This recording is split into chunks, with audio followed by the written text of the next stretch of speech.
Ghost on the aux. You can't see him, but he's here. He's here. He's here somewhere. He's adding the color, the flavor. I love it. He's the sprinkles on the... Oh, my.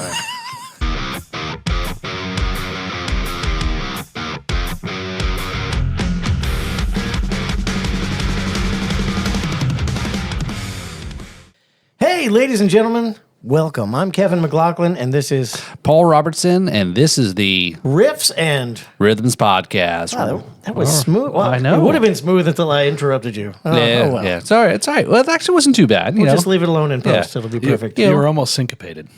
Yes. Yeah, you figure 70 episodes, later, you figure we'll eventually get it. Yeah. So, yeah. But yeah, thanks for joining. This is part of the B3 Podcast Network here. So you're listening to this show or watching it on YouTube, and audio listeners on Apple Podcast, Spotify, etc.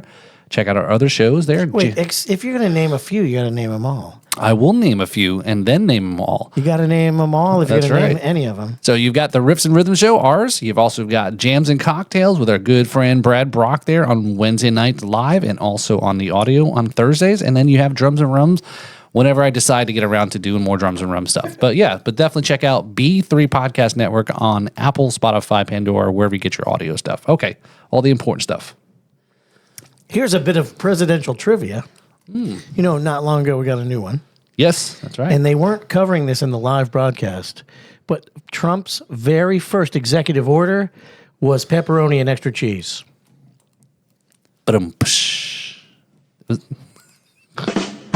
There you go. Hey. I tried. It's a good time in this. That's I like, tried. Even if you're late That's to right. the party, it's good. This long silence sounds just like our list of sponsors. yeah. And here Sounds we like would my like, last audience we played in front and of. we would like to thank you, our advertising sponsors. Cricket. Oh, I did add the pin drop in there for the last week's episode. Remember? No, we do have some sponsors. We've got the House of Wine and Beer and Spirits. Yeah, that's right. We've got Reach Solar, getting rid of the reasons to say no to solar power. We've got, who else? We've got Knox and Dunn. That's right. They are one of our good friend sponsors of our festival and things. And Absolutely. we're talking to St. Pete also there in Tampa. St. Petersburg Distillery. Yeah, that's right. Yep. Knox and Dunn. I mean, that should be a band. That's exactly what he says. Yeah. He wants actually. And I actually could talk to you about this because we were chatting over. Or That hey, should Devin, be the name of a breeding bull, honestly. Well, it should Knox be, yeah. and Dunn. Knox and Dunn. yeah. So Chris. Let's introduce we our. should Yeah, probably we should. go ahead and mention that we do have a guest Yes, here, that's right, as yeah. usual. Not only is he a super cool guy, but he is the executive director of the Martin County Fair, ladies and gentlemen. Yes, indeed. Hi, guys. Welcome, Micah Robbins. How are you, I'm man? great, man. Thanks for having me. This is awesome. This is a great Yeah. podcast. Good setup, good talk. We'll talk a little fair, tunes, all the fun stuff. Well, thanks for coming out at your busiest time of the year. We're gearing up. So you've got something going on. What's happening here? Well, let's see here. The fair kicks off February 14th, Friday night. Speaking of music, generally not ours type, but the kids love it. We have a Taylor Swift act coming in. Oh, very And, cool. which is kind of fun. And then we do have Saturday night. Speaking of, I'll do the music because that's, we'll start with that. Yeah. But Phil Vassar, the country legend Phil Vassar, is playing Saturday night. I saw a show poster for that Yeah. at a restaurant in Stewart just tonight. That's a good thing. That means I have people out there doing their job. Yeah. Which is actually, ticks are going really well for that. He's got a great following, puts on a great show. I mean, these guys are tight, they'll come in. Then following Phil, we have our Latin bands that come out, and which is a blast. I mean, we're talking like 15 pieces, horns, everything. Nice. It just sounds great, and everybody has a great time. And but this week, or this year's fair, we're bringing back the big stage all week. So usually it sits dark. I'm like, oh man, that's a big stage to leave dark all week. That's a lot. It's too much fun. So Monday night we got our it's Kids Day because it's President's Day, school's out, so we're gonna have a ton of kids. So we're doing kids acts. So we're gonna have a bunch of our dance studios up doing some stuff, and our martial arts kids up there. Purple Dragon dojos coming out and doing demonstrations. We got the Martin County High School Jazz Band coming up. So that'll be fun for the kids. Tuesday night, we're doing a culture fest. We're going to have drumming and dancing and all kinds of stuff with our friend Anthony Backus, who puts on these great festivals. Wednesday is a faith-based. We got some faith-based bands coming out, celebrating that kind of music. Thursday night, because that's the new Friday. Okay. Yeah, and that's what I heard. They call it. I have heard it called Little Friday. Little Friday. Yeah. Little Friday? Really? Yeah. I'm old and I have little kids, so I haven't seen the entertaining side of a Thursday Or Friday Eve ever, unless I'm playing it. Right. But no, we're having a local. So our good friend right here is going to be headlining, and This guy? You mean this guy? right here? Yeah, the man. Kevin's going to be bringing the band, and which is awesome. We want to celebrate local music, local performers. My band is going to actually kick off. We're one of the opening acts. Fox and Foes is in the 2 slot. And then our good friend Adam Fishman duo, which he plays in our band. He's just a ridiculous player. He plays in all. He's a music teacher and rock god and guitar, all that good stuff. So doing a little in between. I'm going to try to get Brittany Peralta to jump up there and do a little stuff in between on the big mic. We change stuff out. So we're going to have about a 3.5 hour show, almost 4 hours of great local music. And that evening is called Big Fest. Big Fest. I should have opened with that. So the goal is it's like a fair within a fair, right? It's going to be a music fest within the fair, and something we hope to grow on and continue to grow. Bringing more people out for local music. Yeah. And can't say that there's anything bad about that. No, I'm a big promoter of local music, especially since I'm also what they call a content provider. There we go. So that's very cool. So tell us about your band. Well, I want to hear about your band, but then Friday at the fair is what? So Friday at the fair, opening night. Let's talk fair stuff. I'll get to the non-music stuff, but look, this year's fair, we're packed. I mean, we have packed every building. We have great artisans in there, arts and crafts type of stuff. We, of course, have our Florida Arts, part of the Florida Fair sort of tradition, if you will, is you have local people can submit artwork and things like that. So that'll be on display. Have a full antique show going on in one of our buildings, a full community building, which is all our community partners. Our schools are doing booths for all their schools, School Pride. We got the STEM kids doing robotics and all that good stuff. Whole building full of antique cars, including the historic fire truck from Stewart, kind of make a public appearance. And, of course, it is a Florida fair, so there's the agricultural side, the livestock show. We have all the animals out there, small animals, all the livestock. They do all their showing, then they do the auction. Real exciting stuff, real part of our culture and our heritage here. So that's always great. And then we have a unique we have an agricultural education building. We got all our sponsors. We're going to have, monster trucks and tractors and all kinds of good things. And but in our infield, we have a mini kids carnival. So we have the Midway, we have Dreamland coming in. We have about 30% more rides we've ever had. The biggest wheel in South Florida. It's 110 feet. We've never had that before. You get up to that height, you can see all 3 bridges. You can see the wheel from there, and you can see the ocean. I mean, Florida's flat. You get up a little high, you can see a lot. 110 feet is huge. That's big. So you're going to see that everywhere on the fairgrounds. And some new rides coming in just for this fair. They're literally coming off the boats right now. And we also have kids really bringing families back out. Families are always, families and fairs go hand in hand. And at least you take your small children by the hand. We don't want to lose them, right? Don't want to lose them to the fair. But we have a kids carnival that's going to be inside our infield, so that's like a little more protected and no height restriction. So any little Bob wants to ride, we're going to have 4 or 5 rides sitting right there for them, so they can. So usually they come and the little kids get upset because their big brother or sister can ride and they can't. It's like, no, man, let's get you on some stuff. So really working hard. We have great partners. We've got a great board doing a fantastic job. And we kick it off actually February 1st. We have our Miss Martin County Fair pageant happening over at moved it this year. It's at the Marriott in Hutchinson Island. So we have 10 young women, high school kids from all the high schools are represented. They worked really hard. They do a great show. These are all like their goals. You hear what they want to be, and they're like, "Wow, these kids are solid." A lot of them want to go into agricultural, veterinary, all kinds of great things like that. They're all smart. They're just fantastic kids. So that's going to be a lot of fun. And we're doing Little Miss Martin again this year. So age 2 to 7, they're going to get out and just be fun and cute. That hotel has got awesome conference rooms. It's beautiful. Yeah, it's turning out great. They've been a great partner. So shout out to Marriott and Hutchinson Island, but no, we have some, and again, wonderful sponsors coming out this year. I try to make sure I throw a plug here and there for them, but all the food you want to eat, everything that's not good for you, but you're going to eat. You always can't wait. We got it. You got a style. We have it from Latin to Greek to traditional American, all kinds of barbecue, great wings, fried, you name it. It's fried. Sign me up. We'll fry it. Fried Snickers. Fried Snickers. Fried Pepsi. My favorite that I ever had. They do it. Fried Pepsi, Yeah. fried Dr. Pepper was one of my personal favorites. Is that still in the can or How? No, I think they take what do they take? Like a Twinkie and they marinate it in Pepsi and then they throw fry it in it the fry later. But my favorite, and this is no joke, I had deep fried butter. Oh yeah. I was gonna make that joke.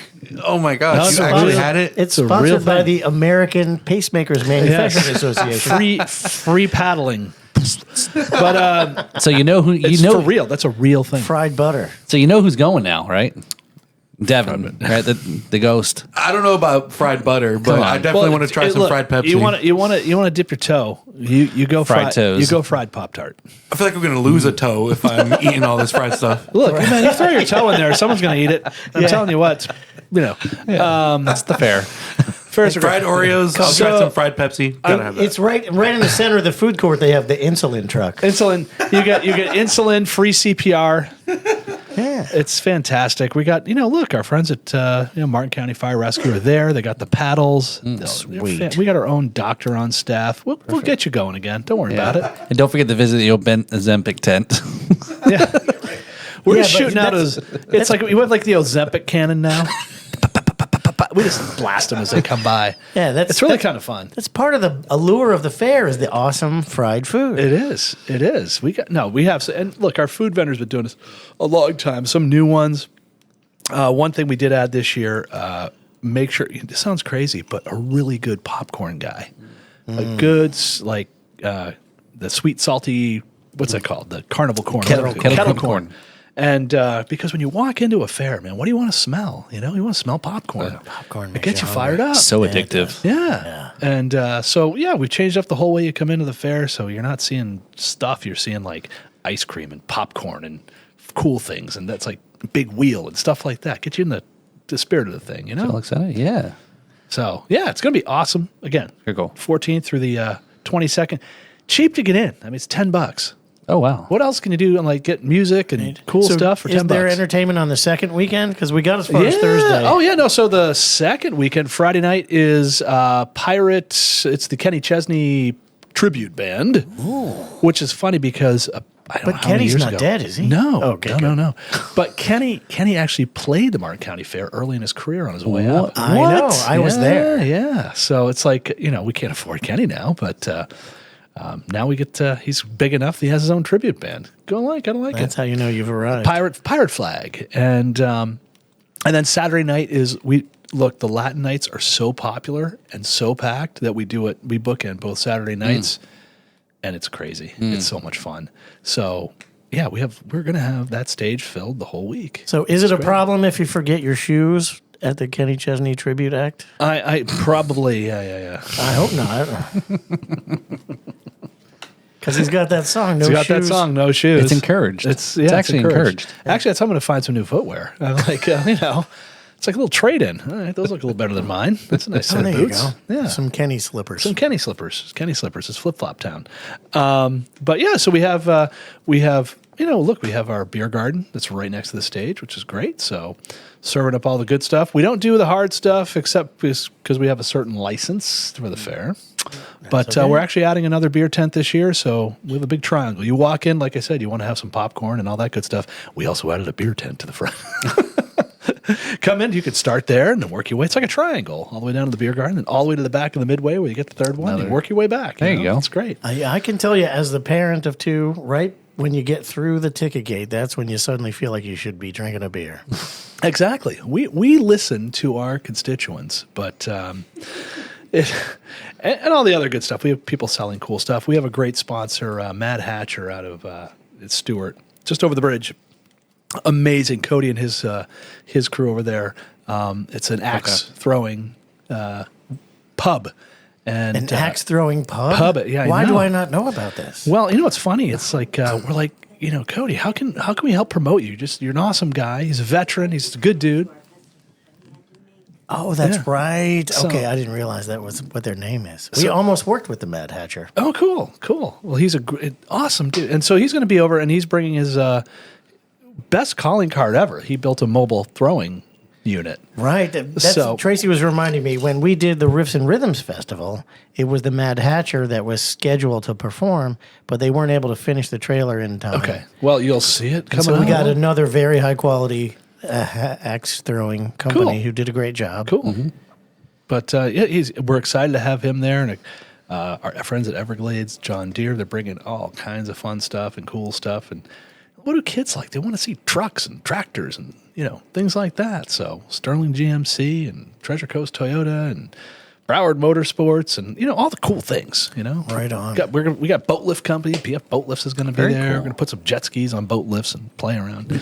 You got got a remote demo control derby? cars. We got a huge track that's coming in that you can race around mini NASCARs. Way Which is cool. way cool. And Roaring Company, they're coming down. And there's really not a dull moment. And one thing I forgot to say, too, a permanent fixture at the Martin County Fairgrounds is the Martin County Model Railroaders.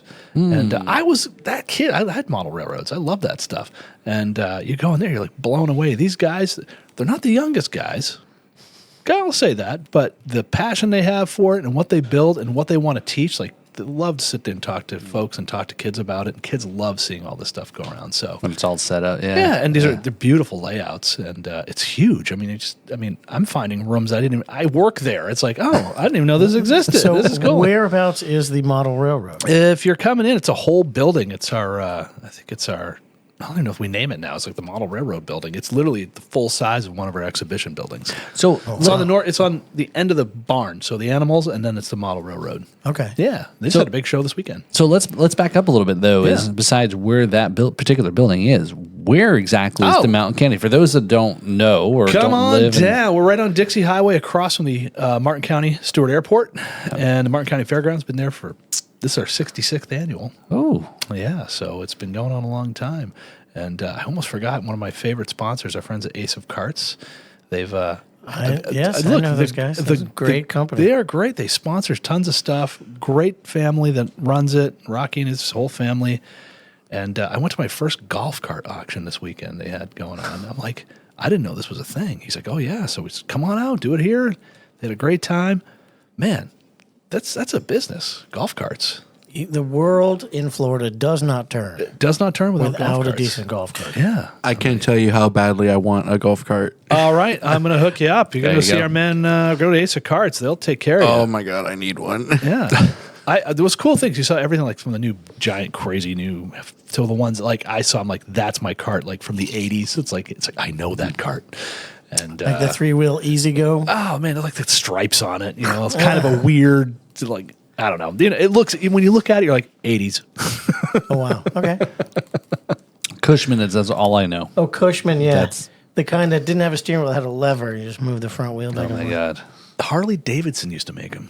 Did Back they in the really? day, yeah. Wow. They had the Oh, swing that arm. would be sweet as a Yeah. V-twin golf cart. Yeah. No, they definitely didn't have the powered. V twin in it, but Is that how you plan to needs steer? happen. No, what'd be hilarious is if you're going to a biker event and you're like, yeah, I drive a Harley. That would be hilarious. I'm going to find one. But no doubt there's a I'm Harley going to talk to Ace Davidson. of Carts. They're going to find one for me. No doubt Harley Davidson has got an officially licensed and badged golf cart somewhere. Yeah. They should. If That's they could crazy. sell it, they're like Kiss.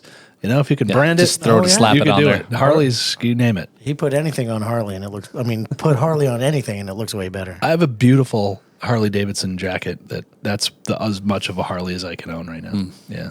So I don't wear it because I just look like a D-bag. All right, so Still a great jacket, but sits in the closet.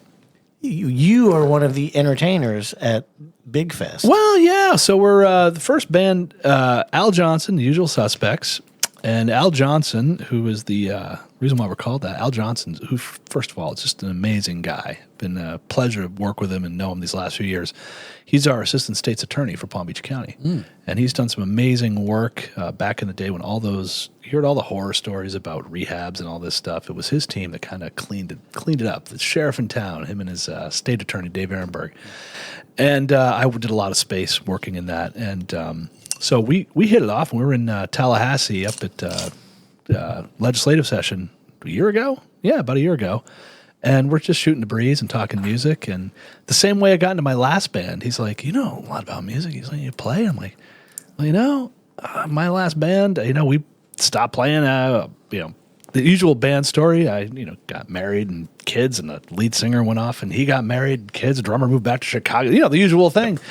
And he's like, well, let's play. I'm like, all right, it's going to be rough, but I'll jump back in. And sure enough, we got together. It was rough, but it came back together, And so we've been playing out now probably 4 or 5 months. We get some rehearsal in and starting to put it together. And again, Adam Frischman, who comes in, he's phenomenally talented. Dr. Jay Kuchera, who's in String Assassins, well-known band up in the Treasure Coast, great band up there. And Jordan Myers, who's played in, he's the youngest of the group. He's like 30, I think. He's a child. A kid. He's a kid. But he used to tour out. He's like a Vans Warped Tour kind of kid. He used to play out in those things. So he's a great, but like us old guy Americana rock and roll music, he's like, this doesn't hurt. He's the drummer? Yeah, and I work with him too. He's a longtime friend and colleague. And so everybody just knows each other in the band, which is a lot of fun. And Al played for years after law school. Didn't go into law until much later. He was in the North Star Band, which is a pretty well-known touring act through the late 70s into the 80s. Good albums, great original band, toured all over the country. And so he was a top hand out there. And so it's just real fun to play with those kind of guys. And I found it's one of those funny things. Every decade I turn, I find myself in a new band. I in my teens got my first band, turned 20, had the 5 holes, a bunch of goalies. We played for a long time. Turned 30, had a Was it a 5-piece band? No, it was only 3 of us. Okay. Yeah. That's the best part. Oh, that's that checks. 3 goalies, and I also then I turned 30, got in another band. Turned 40, got in the John Greco band, which was we did some really great stuff down here, mostly down in the Delray area, but played all over Palm Beach County. Played a few shows up in Pittsburgh, where he was from, and got around and then, we ran our course after about 5 years, and then bang, right back at it. It's funny how, 5 decades can run around. You turn 50, and it's like, wow, where'd that come from? Yeah. Time flies. Yeah, but playing my, really stuff music my whole life. My dad was a professional musician, and he had one of the top bands in New England back in the 60s. He played in the Jesters, and, back when you had show bands. And he was a singer, horn player. His band was killer. I mean, those guys were just ridiculous, and they played anything. It was fun. So growing up with that and those record collections and everything else, so it's in the DNA. Rock on. So how long have you been the executive director for the fair? I'm fresh off the turnip truck. I was on the board of directors first, and lo and behold, we're looking for a new executive director. And I've been in the nonprofit space my whole career, been executive director of a bunch of things. So we're looking for a director and knowing what we needed to do. We have a lot of big things like the move and all that stuff. We're going to move the fair out west. And so we're interviewing folks and going through all that. We're like, this is a lot of really great people we're interviewing, but it's like, we need someone who can do this like now. Like, we don't have a lot of runway. And so they said, do you want to do it? And I said, no. Then we talked. I was like, this is a good fit. So I'm excited. It's running a nonprofit organization kind of is formulaic. It's grants, it's this, it's reporting, it's boards, it's all that. But the fun of it, I mean, I've spent a career working in behavioral health and substance and prevention and all these kind of societal things, heavy stuff. And man, it's a blast, and to meet, like, literally, I'm out there and we have events going on. Kevin's band's playing right at a toy run for kids. It's like, come on, how can this not? It's like, this is the best. And so, really turning the fair back into a real county celebration. We're not, South Florida Fair is going on, and it's a big show. It's a great thing, a lot of fun. St. Lucie Fair comes after, another thing. Mark County is like an old time county fair. It's like, let's celebrate that. Let's not be something we're not. Let's be the best of what we are. Yeah. And I got to say, you are far younger than the typical fair director. I maybe not going to the fair. Maybe, I don't know, but it's a stressful job. Maybe those guys were in their 40s, but they look like 100-ish to me. Yeah, old cowboys. But now I'll be 51 in gosh, a few days, 31st. Oh. Yeah. Oh. well, happy almost birthday. Thank you. By the time this airs, I'll be 51. Rock and roll. Oh, my. Still jamming. Gotta like that. I mean, Yeah, there's nothing wrong with not being dead yet. not being dead yet. I was, feel that, between, Martin County sits between St. Lucie and Palm Beach, right? And you're right. I always get the feel that Martin County is still a little bit more grounded, still a little bit older. Much more ag related. It's Yeah. a unique thing in Florida. Martin County is a unique county. It's a very unique county. For such a small county, Right. it's everything because it's as agriculture as you can get, and it's obviously the home of Jupiter Island and Sewell Point. So it's some of the wealthiest zip codes and areas in the state of Florida, if not anywhere. And it's just this unique mix. I love it. When I moved down to Florida about 15 years ago, I was working in Miami and somehow wound up in Stewart. I'm like, the most Maine I could feel in Florida. Oh, wow. Okay. How do I get back up here? So lo and behold, career goes the way it goes, and life and everything else. And so I've been up in Stewart and I live in Hope Sound and been there for 7 years. So that was the other thing too. It's like, doing the fair and building that out and building up what that organization can be with, great people. And it's something, that, my kids and everybody else's kids can enjoy, so you get to kind of see what that'll do. So it's a lot of fun, and working in the community is great. So I'm having a great time. Very cool. And again, we get to make stuff happen. That's it's like be creative, and it's like make some changes, and it's like, what do people want? What do people want to see? Well, they want to come out. They want to see music. They want to get engaged. The more talent we have a lot of great talent around too. And actually, I wanted to hear more from Kevin on this Florida Songwriters Association or Guild, or he's got something there. What do we got? Blues Society? You got the Blues Society? Oh, yeah, the Treasure Coast Blues Society. That's it. Society, Yeah. yep. The Treasure Coast Blues Society is part of a national nonprofit organization. All right. Blues.org. Right? Easy. I like that. And the mandate of the organization is to keep the blues alive. That's about the easiest mission statement ever. Yeah. Do, And do so they need an executive director? we're having our board nominations. See, look, you just Right walked away. into. That's how it happens.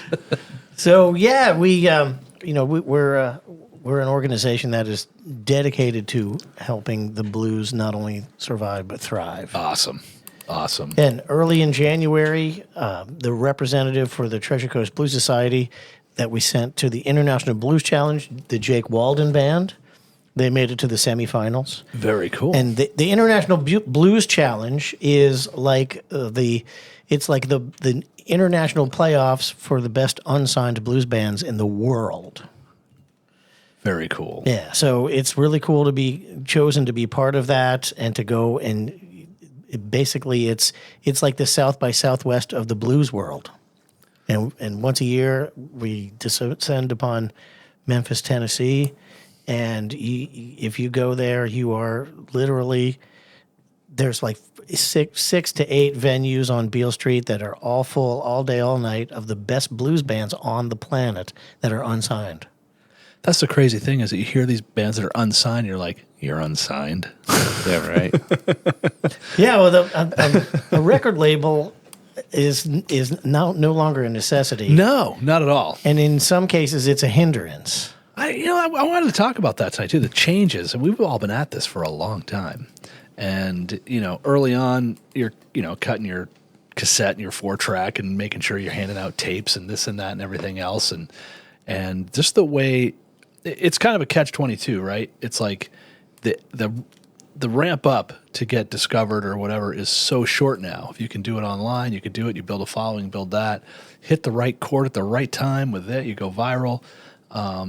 But then some of it, I think, has been diminished with the fact that, like, you don't build, like, sending a band out, your first record, you're this, then you go sell it, you go play it, you go build the band, you really start to develop your feel, as opposed to now it feels like we get bands come out, and they're gone. Especially like rock, we don't have enough rock and roll anymore, Exactly. Country acts still kind of do that. Yeah. It's been Country's commercialized, big. Yeah, but country's big but you're still. still getting out there. They're still touring. They play out, and you can really develop. Take that time to develop an artist, develop their skill, develop their songwriting. Well, back in the day, that was a thing. Yeah, But now, It's like a record company is not even going to look at you until you've proven that you can build your own audience, until you've proven you can sell records, until you've proven that you can keep a mainstay popularity over a long period of time. And once you're there, you don't need them anymore. They don't need them anymore. And no one sells records anymore. So, well, maybe. I guess they're selling more vinyl than DVD, CDs now. Yeah, we talked about last that. year, vinyl sales surpassed CD sales, which, CD sales are declining rapidly because who even buys CDs? Yeah. But the fact that the tactile experience of a record, having a record is something that is recognized as a part of the experience and it's coming back as a result. That's cool. Yeah. So it's funny you say that because just the other day, and I think we've talked about this just recently. Post Christmas was my son wanted a record player because it's back in, and his friends and bought him some albums. And the other day I walked in his room and I was asking him. He goes, "Yeah." He's reading. I was like, "You're doing exactly what you're going back." I said, "This is what it was before the internet and things. You sit in your room, listen, and this is all you had to read the cover art or read all the stuff that's in there." So it was like, proud moment. And teaching like you have a really good stylist and you really do that. Like the sound is the best, and little stereo amplifier for your headphones and do the whole thing. It's like, it's great. I got to go set mine up. Somewhere in an old office of mine, I have twin Newmark TTXs ready to go. They're about 35 pounds a piece. And nice. You could do anything you want with those things. Scratch them, flip them, do whatever you want to do. But you have to have a real heavy bass for a good record. It's got to be solid. So like the old techniques and all that stuff. And, no doubt. I was fortunate. I grew up, my dad, so he was a musician, but then transitioned to his real job, if you will. He had an advertising and marketing company. Pretty easy transition, right? Right. And so being around studios and stuff too, and one of our local DJs lived right in our neighborhood, right across the street, had a great studio, and I remember he handed me a Technics. What's the big one? 1200 is like the DJ that was classic. the mainstay. So before that, they had a 1500, and they were experimenting. Well, how do you do the, so instead of having the slider, which became like the pitch slider, which was ubiquitous with scratching and all that stuff, it had a pitch wheel. Oh, yeah. So same turntable, but it had like this little wheel. And Wow. it's like just this cool thing. Sounded great, but that's what DJs used to use those, They played records. They were built into their thing and their console and, that was a lot of fun too, because cutting stuff too, like just cutting fun, like Halloween, like soundtracks for the house and stuff like that. It was great. You had to cut tape. You had to cut all this stuff. And it was just fun.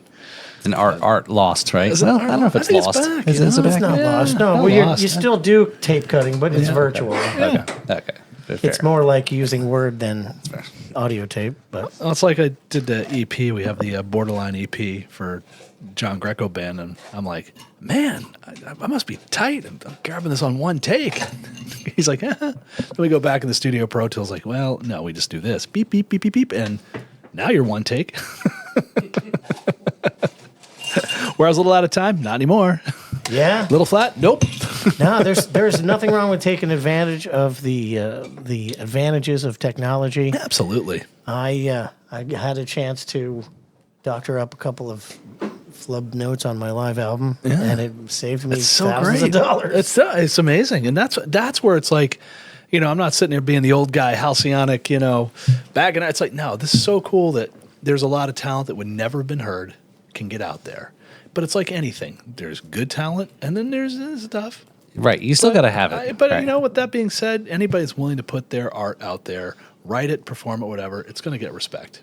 For me, definitely, because how many people out there never take that step of putting themselves out there to play? It's like, don't worry about how you sound. Don't worry about that. If you want to express yourself, do it, and don't cares what people think. Just get out there and make some noise. Have a good time. I want to chime in on that topic because that was the whole ethos behind why my buddy and I used to host an open mic mainly for music. It was kind of for everything, but it was 99% music, and that was the whole reason we did it, was just to give people like a place people who are talented to showcase, but also people who are brand new to get some kind of experience in front of a crowd of any size.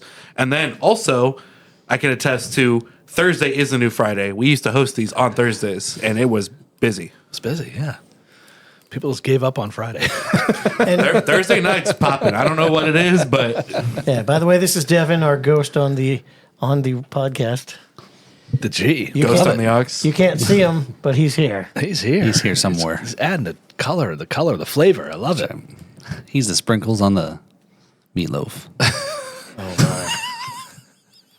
That was wrong in a lot First of one, ways. Do you put sprinkles on meatloaf? Sure, why not? Like, I guess bread crumbles, maybe? I don't A know. little oatmeal, Oatmeal? ketchup. Yeah.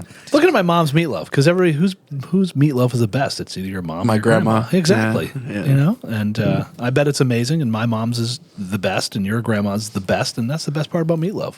Now, have you ever had a meatloaf mountain? What on earth is that? Yeah, there's a great restaurant, truck stop food. Right? Oh. We'll get to Buc-ee's in a second, but old timey, family owned, not chain stuff. Dysarts in Winterport, Maine, 24 hours a day, huge truck stop, like you'd see in the old movies, right? And they have all kinds of specials. Nothing there is a small portion. Nothing. It's the big rig, it's the big wheeler, it's the 18-wheeler, it's the tire iron, whatever that is. But they have this like Thursday meatloaf mountain, and it's delicious, but it came on a platter, and it was like an Everest. Well, remember that scene where he's got the potatoes and Close that's Encounters? right. Yeah. Imagine that, only meatloaf. Is this like a man eat? What's that show with TV? Man versus Food. Man Yes. versus Okay. Food. Oh, I used to Adam, watch what's that. his name? Most local joints in Maine would have kicked his butt. Just large portions, delicious large portions. Whoopie pies the size of your head, pancakes come on, like a wheel. Anyways, but we said meatloaf. I'll never forget Meatloaf Mountain, which was the original song for Neil Young before he changed it over. Oh yeah. Oh, to live on Meatloaf Mountain, where the gravy and never mind. I heard the sprinkles going. they're building a new meatloaf mountain in Japan Disneyland. Actually. I heard it. Yes, very big. Meatloaf's big in Japan. Is this because he was just so close to Maine, maybe, as a Canadian? Maybe. Yeah, I don't know. Could be. Yeah, he was, but he's a Western Canadian. He's a prairie guy. Oh, Prairie wow. guy. Okay. So that's not going to work. I didn't realize Meatloaf was from Canada. Is he from Vancouver or something? Oh, No. Meatloaf. Good old Meatloaf. Where was Meat from? I'm trying to remember. Could have been. He could have been Canadian. There's so many people are Canadian you don't realize. I know they look just like Americans from They far do, away. just like then you meet them. And then you meet them and they're nice. Well, that's the old joke. It was, what's the difference between Americans and Canadians? Canadians knows there's a difference. Oh, right. Yeah. I think we're going to annex Canada now that we have a new president. We've I been don't talking about that in Maine for years. We're not the Gulf of America. Yeah, the Gulf of America. We're going to annex Canada and then use Canada as a leaping off point to Greenland. To Greenland. Yeah. So we're gonna invade Greenland. Yeah. So we're not getting political, but yet there was, with the whole big snow that hit here in Florida and all the Yeah. winter alerts that happened just recently. Yeah, we were almost part of the snow cone of uncertainty. Yeah. Snow cone of uncertainty. That's I'm like, right. What's By the way, that's a vendor at the fair this year. The snow cone of uncertainty. You It's never- blue. Just Guess 'cause what it is? Yeah, so Harry Potter flavors. But it was like, what state do you have where kids are going to miss school from both a snow day and a hurricane day? You think about right. that, right? That's Oh, right. yeah. And Yeah. by the way, it's way easier to miss school for a snow day in Florida because they don't know what's going on. Oh, it's just kind of crazy. But yeah, so I guess the National Weather Service advisory talked about and made a reference to the low that's in the Gulf of.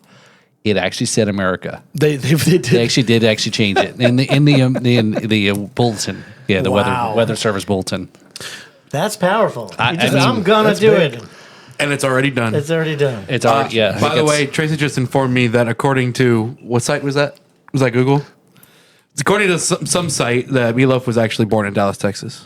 That makes sense too. I could see that. that's Well, close. Texas is a province of Canada, right? Yeah, that's close. beef. That's a meat place. It's a meat place. Meat It's a place. meat place. That's a place of good meat sweat. Right. Yeah. That's what. Never mind. That's the name Never of mind. Devin's band, Meat I Sweats. was gonna say if that isn't a band, talking up a girl, like, hey, you want to go back to the meat place? gotta go back to the meat. Yeah, we got to go to the You meat ready place. for the meat place? I'll show you my meatloaf mountain. Well, it's like that restaurant called Meeting Street, and they spell it with an A. Yes. I'm like, what are, Or the meat market. Or meat what are market. they Palm talking Beach, yeah. about, dear? Oh, I never go there during the day. Don't That's worry. right. Yes. So, Only on Thursdays. so Micah, Only on Thursdays. so obviously you've talked a lot about you've been in music around music your whole life. Obviously, you said your father's was a And I'm person- still not very good. How is that possible? You know, it's all that time. bass players. Yeah, Yeah. get away with it. Yeah. So Fake it to make it. So years so is that your only instrument, or how did you land? on You know, that? it's funny. I played trumpet as a kid because my dad was a horn player. So we had a lot of horns around. So you're going to pick up a horn, which was fun. But I just, you know, my dad, literally, and I'll shout out to my dad. He's Steve Robbins up in Maine right now. He was like a child prodigy. I mean, he was literally like ridiculous from the age of 4. Just he was that kid on TV and doing all the thing. You know, he was like little Stevie of New England, you know? And so he could just do anything with it. And I could play, but I was like, I just couldn't get into it. And bass, like most bass players, you know, it's like I had a buddy, got to high freshman. He was a really great songwriter, Adam White, still playing, a wonderful songwriter player. He's up in Boston now. And it was just cool. I was like, man, let's do something. Well, obviously you all are playing guitars, so let me grab a bass. And I always sort of gravitated. So as a kid, like my Beatle was Paul. I had all the Motown records because my dad was huge into Motown and a lot of the vocal bands who like the Association, all that.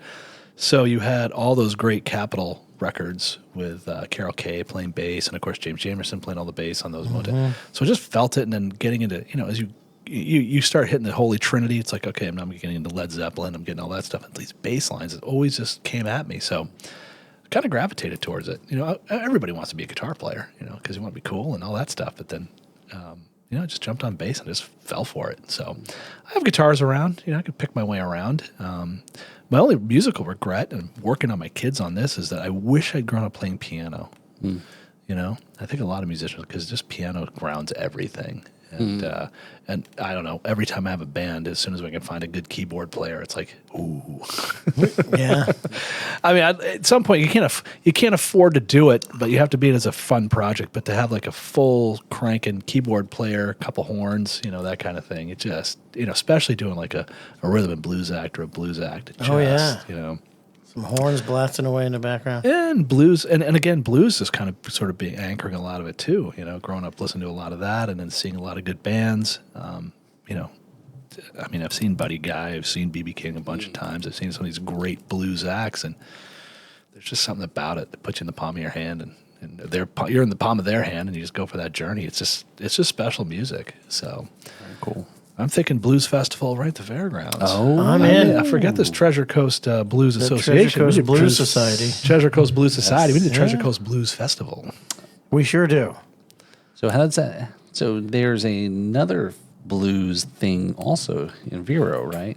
Well, I was taking a breath to find out the best way to Sorry. say that. We're in negotiations now with a undisclosed venue in Indian River County. And we've set a date. It's April 6th, I believe. Cool. It is the Treasure Coast Blues Society's Blues Fest. Very good. I think four or five bands lined up. Everything's set. The only thing that's not set for sure is the venue. Well, I may have one if you need one. Yeah, let's talk about that. Because we're currently in negotiations with, like I said, an unnamed spot in Vero. That's awesome. But it doesn't have to be Vero. Yeah, the heart of Martin County. Heart of the blues That's right right. there. People didn't know that. That's the actual name of Martin County. Martin County, home of the blues. Yeah. Didn't know that? Yeah. Yeah.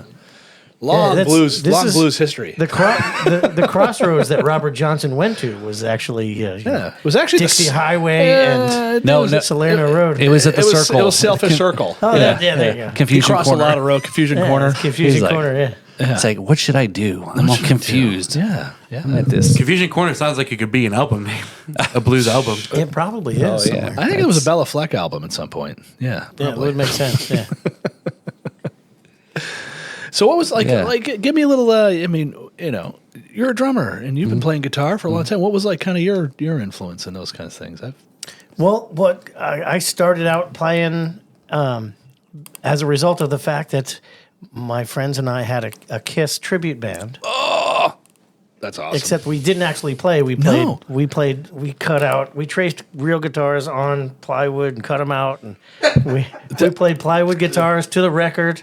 That was my neighbors. They had it in the garage. They were all. I mean, I look, as a little kid, I was in the Kiss Army, Kiss dolls, Kiss everything. Absolutely, loved Kiss. I was a Kiss fan. Kiss Alive. The first time I ever made money as a musician was before I ever learned how to play guitar. We put on a Halloween concert as Kiss. Wait. Are you trying to Sold say tickets. that you were Millie Kiss? Yeah, he lip synced. No, we weren't mini Kiss. No, We were Millie, full Millie, size. or Vanilla Kiss. Yes. Do you know how many We were lip Mill sync Kiss Vanilla. air Kiss bands there are? I mean, it's crazy. I have a whole. They were a headliner for a festival I had once, and they were a tribute air band. A Kiss, No but way. they just did it so well that, and they were all firefighters. So it was all first responders. So it was a wow, big so they charity played thing and Firehouse, all that of stuff course. and all that stuff. Yeah, of course. Oh, yeah. And but I mean, these guys got into it, and it looked great. And you have a good sound system. And if the pyro goes wrong, they can put it Yeah, out. They you can got put the it out. First responders are already on top. True of it. story. Irony is that I had them all cranked up, did a whole sound, and they hit just like a true Kiss show. Hit the first thing and hit the lights and the sound. It all blew. It blew the circuit. Oh, perfect. I'm like, it's just like a Kiss show, and it's pretty funny. But they're like, smoking, we can take care of it. But So if you were a big Kiss fan, then we had a previous guest here just not that long ago, Patrick Johansson. Oh, He's the biggest Kiss fan I've ever met. I'm a fan, but there's fans. Yeah, he's a huge Yeah. fan.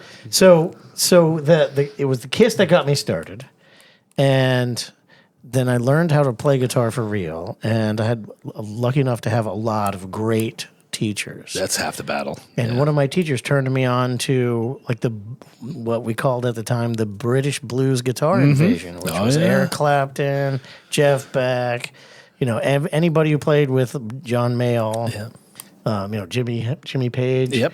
And so I'm really excited because like I've taken that style, taken what they turned me on to the American style of blues, and now this coming year I'm getting to go to the UK and bring to them what I've done with that style of blues and perform out in the UK. Oh, fantastic! Yeah, it's going to be a lot. So of fun. it's like the home and away and away and a home again. Exactly. So Yeah. we're playing blues, we're like ping pong across the pond. Well, what was it? Because back in the day, like all our blues musicians were elder statesmen, literally in the '60s by that point. So when like Howlin' Wolf and Muddy Waters and those guys would go over, and Keith Richards and the gang would all go and just be blown away, and they're like, "Wow, we got an audience. We haven't had one in 20 years." Well, those guys revitalized the blues. That's right. in the '60s. That's right. And then Stevie Ray Vaughan did Yeah. it again in the '80s. Yeah. Like in 1980, if you were a founding father of blues guitarist, you couldn't get a gig to save your life. No. Stevie Ray Vaughan came out, and then they put him right back on the map. Got everybody on the map. That right there is the only. If you look at concert regrets, right? Like, I should have been at that show. He used to play in Maine regularly on tour, and he'd always play. It was called the Pit in the University of Maine, just the big gym there. Not a great room, but a great room if he's in it. And was going to go. This is 90, 1990, of course. Well, that's the whole butt of the story. So we had a massive snowstorm, and my parents were like, it's pretty dicey out. And usually in Maine, you're like, well, it's like, no, this was bad. And the show was still going on, and I'm like, you know what? He's going to be back. I'll catch him next year. Was it Alpine Valley? Yeah, was that his summer. actual last show? It wasn't his last show, but that was Close. that was like February, and then it was June or whatever when he had that helicopter crash. I was like, Yeah. So that was the one I was like, oh. But I did see him loss. on the tour with Eric Clapton. Wow. Which was great. So going back, I was oh my gosh, just jumped out of my head. I have seen Eric Clapton live. I've forgotten that I had seen him live. So you've seen Clapton Beck. You've told a story about Beck seeing Beck. So right? I saw Beck live. Yeah, I saw Clapton and Beck both in the same room in the Miami Heat Stadium. Oh, nice. I saw Jeff Beck. I never saw Eric Clapton. Obviously, didn't see Stevie Ray, and missed all the various. I've seen Robert Plant a bunch, but I've never seen Jimmy Page. And I was a huge. So that when you talk about like Kiss and all that stuff, like Led Zeppelin was like, that was my boom. That's when like rock and roll got into my brain, and there was I think like 6 months in my junior year, I thought I was Jimmy Page, even though I was a bass player. I mean, I had the long hair and the crazy clothes and all that stuff, and just that's all I listened to and all I could think about, and and then listening to all the other blues and finding old Robert Johnson recordings and stuff like that, just because I was a dork and had to do anything that was in him or the gods. Yeah. Well, I'd never really delved deep into Jimmy Page. Actually, I liked his acoustic stuff more than his electric stuff. Because I got into Southern rock, being a Florida boy. That's right. I discovered Southern rock, and I didn't finish my research through. I got through Beck and Clapton, or Clapton and then Beck, and I didn't go all the way through Jimmy Page because Gary Rossington showed up and That was it. diverted me from all that. It's funny with Gary Robertson and Skinner and all that, but they were a piano band, man. I mean, they were great guitarists, but Billy Powell was like. That was magic. He was a big part of their sound. He was magic. The dude was like concert level, classical. Just and you go back and listen to like Tuesday's Gone, and people are like, "This is such a great song." I'm like, yeah, those guitar solos are amazing. Just wait till the piano solo kicks in. You're like, this just people forget how good. And like, everybody's like, "Boys," it's like, no, they were unbelievable. And they're coming soon, right? Playing in Okeechobee. Yeah, a couple. Yeah. Is this Leonard it? Skinner just playing in this, Okeechobee. this is it though. This is like the Red, White, and Done tour That's or what something. that was 3 years ago. I don't know. Now Okay. it's like we're all dead. We're already dead tour. Yeah. Well, Billy, who's left? Nobody. Johnny? Johnny and is Ricky Medlock performing with them? He was not an original member, but he was one of their first drummers. Right. But put this way, the tribute band is going to sound. No, they've had a bunch of great guys with them Yeah. for a long time, and it's going to be I'm sure mostly them. But It'll be a good show. So I messaged, our good friend and former guest, Brian, from Bubble Ups. I said, Oh, yeah. I said, where's they playing at? In Okeechobee, and I can't remember now where. I said, is the after party at your house? He goes, yeah, maybe. So can we get? He lives a little bit out of the way from Okeechobee. I said, can we maybe we can get them on the show, right? You want to get Leonard Skinner on the show? They're Florida. We could do a remote. They're a Florida for that. band. They're a Florida band, right? They're original music. Go do a remote for them. Yeah, for sure. Whatever Yeah. happened to the gym teacher, Leonard Skinner? Whatever happened to that guy? He passed away. I'm sure he passed away. I believe he Yeah, did. Yeah. But yeah, I've seen interviews with him, The real deal. Yeah. Mr. Skinner. Mr. Skinner. So, Micah, we've got a segment here called Tales from the Road. Tales from the Road. Yeah. So, do you got any good stories about gigging, touring, or whatever that's like, wow? Sure. Let's see here. Go back in the old memory banks. Fun shows. You know what's funny with the Greco band? Like I'll keep it. It's for the kids here. We'll behave. But So I don't have to check the box. No, check the box No, here. it's too late. Don't do that because then they'll look at our other stuff. They'll be traumatized. But it's a couple funny ones. Our first actual gig is that band. We have some videos online, and people are like, "Oh, it's great! You set up for that video shoot. That's a nice little promo video." So yeah, the reason why I shot the promo video, there was nobody there. Not a single person. Not anybody's even cousin, mom. Wow. Nothing. Nobody. It was in Delray, and we were playing at Boss Taco. We had a buddy that had a taco shack, and it was the old pinball museum that was there before they had the big new one. And it had this cool courtyard. And yeah, man, come out and play. We'll set it all up. We set it out. It was like 7,000 degrees out. Got up, started playing. It's like, all right, call it live rehearsal. And, That can happen. I've been there. but our buddy that did all the filming, hey, let's just shoot some footage, and that was fun. So we did some live stuff. But try to think like, I got. Do you guys ever play frat parties? Ever play any frat parties? I've not. So the 5 holes, because we were in a university town and played a lot of gigs. We had buddies that owned bars. We'd play those bars and play frat house parties, and you'd get some interesting stuff as things went on through the night. Like because you'd have a crowd that would come down and then they'd disappear, go back upstairs, then they come back down. New crowd would come down. So this is about 5 hours in, and we'd finally run out of stuff, and eventually get to the end of the road, right? And we're like, I think everybody's in such a state that let's just start over again. And sure enough, kind of the crew came down. We jammed into our first tune. They thought it was a whole new show. They thought it was a different band. Oh, wow. I think we changed positions. They're like, yeah, new band. Ah! And so we played another. I think that was like a 7.5 hour. We started at like man. 6, and I think the next morning we're like, okay, I think we're done. Fun things like that. I played one night literally till my fingers bled, so I had that moment. We were playing a really good game. So we had to. The cool thing in this band was that our drummer, both his parents were professional musicians, and his dad ran the jazz department at the university. And the Lidrells, really cool fit. He's a drummer, mom keyboard player, and dad was a sax player, and like well known, jazz sax. So we'd be playing along, and they would just show up and then kind of sneak in instruments. And one night, his dad just gets up, starts wailing. We just and we're playing just these blues jams, like just because let's just get going, and just going and going and going. I'm looking down, it's like my hand was shredded. It's like, wow. It's like, cool. I literally still have dried blood on my fender that I'm never going to wipe off. Yeah, don't ever wipe that off. That's just so much fun. And that's just, I wish I had my dad has great bands because they were touring and stuff like that, and the Battle of the Band stuff and Life on the Road and every pal into the vans and all that stuff. And frankly, I've always been kind of cushy. Yeah, that stuff. Well, that's all right. Nothing wrong with that. And not a little bougie, but it's but I've always been the band has always been something I did as I'm doing something else, Right. So, the big long van rides and things like that were never that prevalent. We're just playing a lot of shows and stayed local. So, but all kinds of gigs with funny stories. Yeah. No one stole. The good news is no one ever stole anything. That was good. Oh, wow, that's rare. That's rare. That's pretty rare, That's right? a very rare thing to have nothing I've stolen. Of course, I say that I'm going to walk out of my car and it's going to be empty.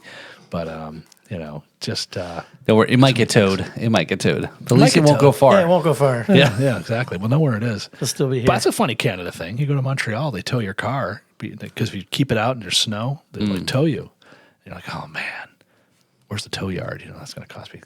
Where is it? Outside of town? $100.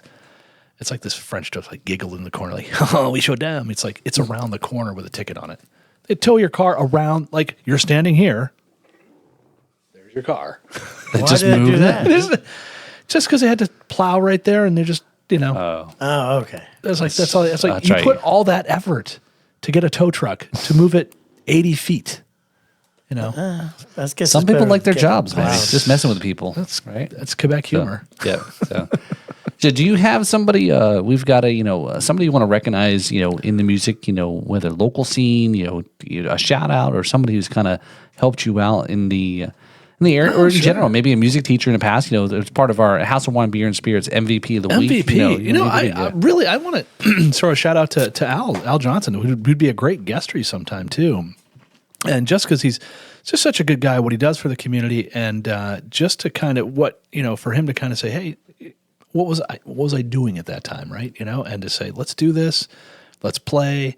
We're getting great rehearsal in, and to have those people in your life that bring your skills back, that bring your talent back, that bring your passion back for it. Music's never not going to be a passion, but you get into life, and I took a weird journey, and so kids at later point in my life and everything else, and to bring music back into that, and now what that'll mean to my kids and all that. I mean, that's just awesome. So Al's just a great guy. I'm excited for you guys to meet him and play and check out his stuff because he's a great singer-songwriter, and we need more guys like that out there. Very cool. And I could shout out a bunch of guys. John Greco got the John Greco band going. Same type of thing, pulling that band together, and you guys know when you put a band together, it's just that sort of it's that give and take. Is it going to mix? Is it going to match? It's going to be all that. And then it hits, and you're like, nice, this is just good. So everything just feels good. Yeah. You know it. Plus, I've also played in a lot of bands that were like pickup bands. You're like, all right, I guess we're going to play Green Grass and High Times for the next hour and a half. Okay, then. But done properly. Done properly, It it's takes great. about 90 minutes. Done improperly, It's a nightmare. it's a long time. That's funny. So Yeah, I played that song and nailed it. I just kicked the camera. How'd I do? Earthquake. And right. and I played that song where it was just wonderful, and I played that song where it was like, shoot me.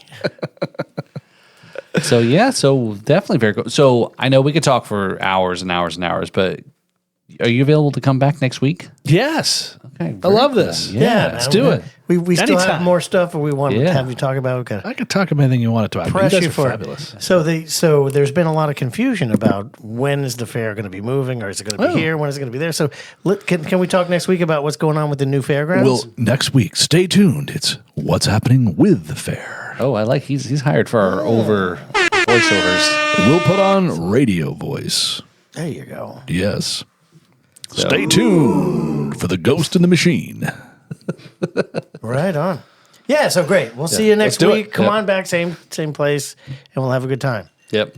How about you, Cheers. Paul? Yeah. Yes, cheers. Cheers to that. Yep, cheers to that. So yeah, so definitely check out there. Thanks for watching this episode here, and don't forget to hit the like and subscribe button on the YouTube channel. Support our other podcast there. You know, our good friend Brad over the Jams and Cocktails Wednesday night at 8 p.m. Jeez, that's too many words Yeah, to say. not on Thursday, just Wednesday. Yeah, just on Wednesday. And then Thursday, listen to the audio version on the B3 Podcast Network. So definitely check all our shows out and so forth. So yeah, you got any shows coming up here in the end of the month? Here in January? Let's see, what is it? It's the end of January. Yep.